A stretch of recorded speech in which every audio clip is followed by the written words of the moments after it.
Good afternoon. Hopefully everyone had a beautiful Christmas. Hopefully everyone celebrated the holiday with a nice one, a special friend, family, or whoever. Feels good coming off a victory as well. I think our guys did a heck of a job of finding a way to finish the game. The thing that we're focused on right now is making sure that we're cleaning up all the little things moving forward. So fundamentally, we can play our best ball going into the playoffs. With that said, I'm all ears. Coach, how valuable has Jerick McKinnon been to you this year and all he's done in recent weeks?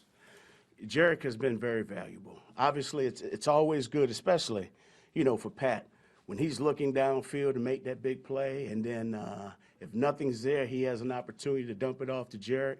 Jerick's doing a great job, not only as a receiver, he's doing a great job in pass protection, picking up the necessary blitz when they're coming. On top of that, he's doing a heck of a job in the run game. And then something that doesn't get talked about enough, and I know I keep discussing it, is his leadership. He provides outstanding leadership in that room to those guys. And he's just like having a coach, an additional coach on the field. Coach, when y'all go back and watch the film, what's the reaction like when you see these pancake blocks that Trey Smith does, Creed? How do y'all react inside those rooms when you see that?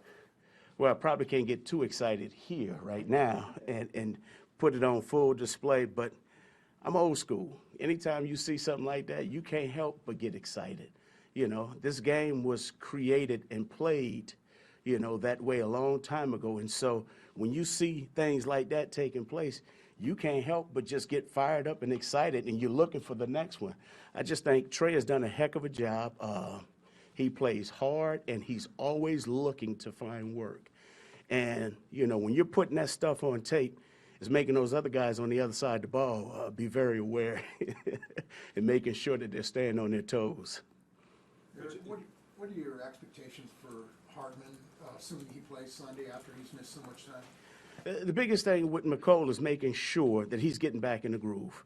Obviously, with him participating in practice, we're not going to rush things. We just want to make sure that he's good. And then on top of that, we got to get him back in game shape and making sure that he can handle the necessary amount of workload that we want to give him. So, we're excited. Obviously, he's done a heck of a job, and we'll just keep it moving from there. We'll just take it day by day. It's important to get just a little bit of work before the playoffs, right? For him, you don't want that first duty back to get the playoffs. Well, yes, I always agree with that. But like I said, we just want to make sure that we're in sync and in rhythm with the training staff and making sure that we're not doing too much or too little, but just making sure we're doing just enough to get him ready where he's back and healthy and ready to go. Do you guys think, obviously you've been here with Coach Reed the whole time. You've had basically two quarterbacks, and you look around the league, you see the issues the teams have trying to find quarterbacks, setting guys down and doing all this different stuff. You talk to colleagues around the league, are they jealous that you guys have got it pretty good with the quarterback position? Because it doesn't look like it's that easy everywhere else. You know what, unfortunately, and this probably sounds bad, I don't talk to too many people during the season. I talk to the guys obviously here, and I talk to family members whenever I can. But, whatever's going on outside the building, obviously that's their own business. And I'm not trying to be, quote unquote, an asshole or anything. But the only thing I focus on, my focus is what's going on here and making sure that we're taking care of business today. And if we're taking care of business today, I know tomorrow we got a chance to give ourselves a chance on Sunday come game time. Coach, I know this is probably your favorite time of year when we start talking about these types of things, but Coach Reed said that you had an opportunity to interact with the owners in a casual standpoint this past offseason. How do you think, if you're willing to answer it, that may help as we get to this offseason where you might have another chance to become a head coach? Well, first of all, I'll say this. I thought the league did a heck of a job with the accelerator program this spring, and it was great to have that opportunity to be a part of that. Obviously, it was a number of coaches and a number of personnel people, and it was a great experience. I thought it went well, but right now, that took place in the spring, and I'm where my feet are. The only thing I can control is today, and it's situational football day. It's third down day, so we got to make sure we get back on track. Eric, with the coaching change in Denver, Andy was talking about kind of being ready for anything. What does that mean for you? You feel like there's going to be a whole lot that maybe that they do that you haven't seen before? Well, I'll say this. Defensively, they've done a hell of a job all year long. And I know this past weekend, the score got out of hand, and sometimes that happens.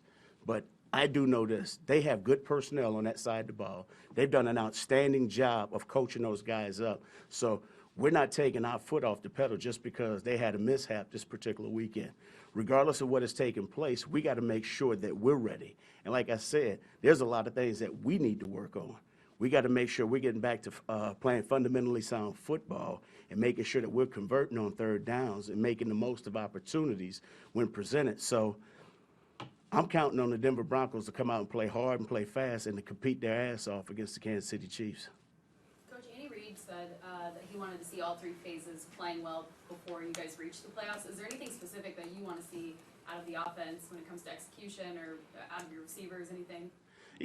Put it this way, I want to see our O-line play a complete game up front, and I know it's not anything that's going to ever be perfect. I want to see the receivers go out there and play sound football, catch every pass, also participate in the run game and getting blocks downfield. I want to see the running backs taking care of the football, reading everything properly. I want to see Pat making all the particular reads and making sure his footwork is good in the pocket. So I want to see these guys play a complete game. I want them to be at their best because we know, do not get me wrong, the regular season is very, very important. We know once that season starts in a few weeks, okay, that notch goes up another notch. So we got to make sure that we're clicking on every phase that there is. And there's a lot for us to work on starting today. Couple more. Last one, anyone? Okay. All right, thank you, guys.